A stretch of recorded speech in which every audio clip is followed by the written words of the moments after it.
السلام علیکم ورحمۃ اللہ وبرکاتہ۔ مسلمانوں پر اللہ کا عذاب، اللہ تعالیٰ کا عذاب کسی بھی قوم پر یوں ہی نازل نہیں ہوتا، بلکہ یہ ایک سخت تنبیہ اور سزا ہوتی ہے جو اس وقت آتی ہے جب لوگ مسلسل اللہ کی نافرمانی، ظلم اور گناہوں پر جمے رہیں اور انبیاء رسول کی بات نہ مانیں، اللہ اور رسول صلی اللہ علیہ وسلم کے احکامات کی نافرمانی کریں۔ جب مسلمان قرآن و سنت کو چھوڑ دیتے ہیں اور اپنی مرضی کی زندگی گزارتے ہیں تو عذاب کی شکل میں آزمائش آتی ہے۔ بے حیائی، جھوٹ، سود، زنا، شراب نوشی، قتل و غارت اور ظلم بڑھنے لگے تو اللہ کی پکڑ قریب آتی ہے۔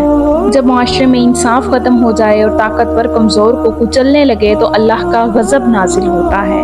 جب دین پیچھے اور دنیا آگے ہو جائے، نمازیں چھوڑ دی جائیں اور صرف دولت کو مقصد زندگی بنایا جائے تو یہ بھی عذاب کا سبب ہے۔ جب مسلمان ایک دوسرے کو برائی سے روکنا اور نیکی کی تلقین چھوڑ دیں تو اجتماعی عذاب آتا ہے۔ عذاب کی صورتیں کچھ یوں ہوتی ہیں: زلزلے، طوفان، بارشوں اور قدرتی آفات کی شکل میں، قحط، بیماریوں اور وباؤں کی شکل میں، دشمنوں کا غلبہ اور ذلت کی شکل میں، دلوں میں تنگی اور بے سکونی کی شکل میں۔ قرآن و حدیث سے رہنمائی حاصل۔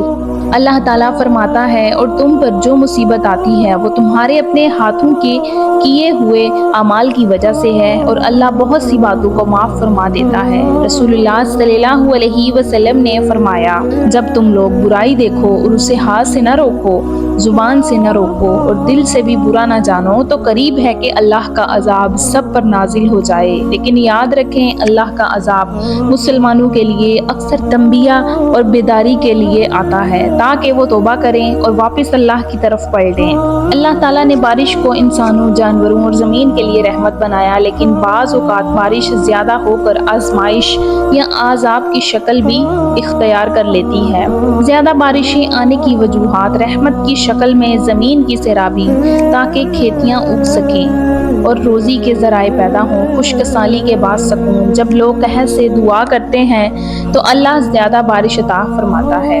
پاکیزگی: بارش سے فضا، درخت اور زمین صاف ہو جاتی ہے۔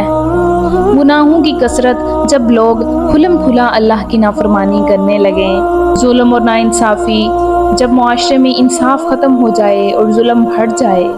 بے حیائی اور بدکرداری: جب لوگ حرام کاموں میں ڈوب جائیں۔ اللہ کو بھول جانا، نماز، قرآن اور شریعت سے غفلت برتنا۔ قرآن و حدیث کی روشنی میں اللہ تعالیٰ فرماتا ہے، اور اگر اہل بستی ایمان لاتے اور تقوی اختیار کرتے تو ہم ان پر آسمان اور زمین کی برکتیں کھول دیتے، لیکن انہوں نے جھٹلایا تو ہم نے ان کو ان کے اعمال کے سبب پکڑ لیا۔ رسول اللہ صلی اللہ علیہ وسلم نے فرمایا، جب لوگ ناپ تول میں کمی کرتے ہیں تو اللہ ان پر قحط اور بارش کی کمی بھیجتا ہے، اور جب وہ زکوٰۃ روک دیتے ہیں تو بارش روک لی جاتی ہے۔ زیادہ بارش کبھی رحمت ہوتی ہے، کبھی تنبیہ یا عذاب۔ اگر ہم اللہ کی طرف رجوع کریں، نماز قائم کریں، توبہ کریں، عدل و انصاف قائم کریں تو یہ بارشیں ہمارے لیے برکت بن جائیں گی۔ قیامت کی نشانیوں کے بارے میں کچھ بیان کیا جاتا ہے۔ قیامت کی نشانیاں قرآن و حدیث میں بہت وضاحت کے ساتھ بیان کی گئی ہیں۔ علماء نے انہیں دو حصوں میں تقسیم کیا ہے۔ یہ وہ نشانیاں ہیں جو وقتاً فوقتاً ظاہر ہو چکی ہیں اور ظاہر ہو رہی ہیں۔ نبی کریم صلی اللہ علیہ وسلم کی بعث، آپ کی آمد قیامت کی سب سے پہلی نشانی ہے۔ علم کا اٹھ جانا اور جہالت کا پھیل جانا، علماء کا انتقال اور جاہل لوگ سردار بن جانا، گناہوں اور بے حیائی کا عام ہونا، شراب و زنا کی کثرت، قتل و غارت میں اضافہ، لوگ ایک دوسرے کو معمولی بات پر قتل کریں گے، دولت کی کثرت، ایسا زمانہ آئے گا کہ لوگ زکوٰۃ لینے والے نہ ملیں گے، اونچی عمارتوں کی کثرت، وقت کا تیز گزرنا، سال مہینے کی طرح، مہینے ہفتے کی طرح گزریں گے، والدین کی نافرمانی اور دوستوں کی فرما برداری، مسلمانوں میں فرقے اور انتشار، جھوٹے نبیوں کا آنا۔ قیامت کی بڑی نشانیاں یعنی کبریٰ نشانی، یہ وہ نشانیاں جو قیامت کے بالکل قریب ظاہر ہوں گی: حضرت امام مہدی کا ظہور، دجال کا خروج، حضرت عیسیٰ علیہ السلام کا آسمان سے نزول، یاجوج ماجوج کا نکلنا، سورج کا مغرب سے طلوع ہونا،